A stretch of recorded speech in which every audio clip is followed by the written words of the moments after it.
Sir मेरा ना पढ़ाई में इतना मन नहीं लगता। तो क्या कर रहे थे? ऐसे कौन सी स्किल तुमने सीखी जिससे जीवन में तुम बेटा पैसे कमा पाओगे? सीखी है तो बहुत अच्छी बात। सर पैसे कमाना जरूरी है? हाँ बेटा बहुत जरूरी है। क्या होगा उन बूढ़े माँ बाप का?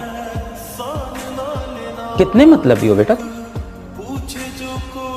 जो बाप धूप में तुम्हारे लिए तप रहा था, जो माँ तुम्हारे लिए सब कुछ त्याग कर सारी खुशियां कुर्बान करके तुम्हारे लिए सब कुछ की, उन्हें कुछ नहीं दोगे? जिंदगी भर यही एस्केपिज्म करते रहना, मेरा ना पढ़ाई में मन नहीं लग रहा, मेरा ना काम में मन नहीं लग रहा, मेरा ना खेलने में मन नहीं लग रहा है।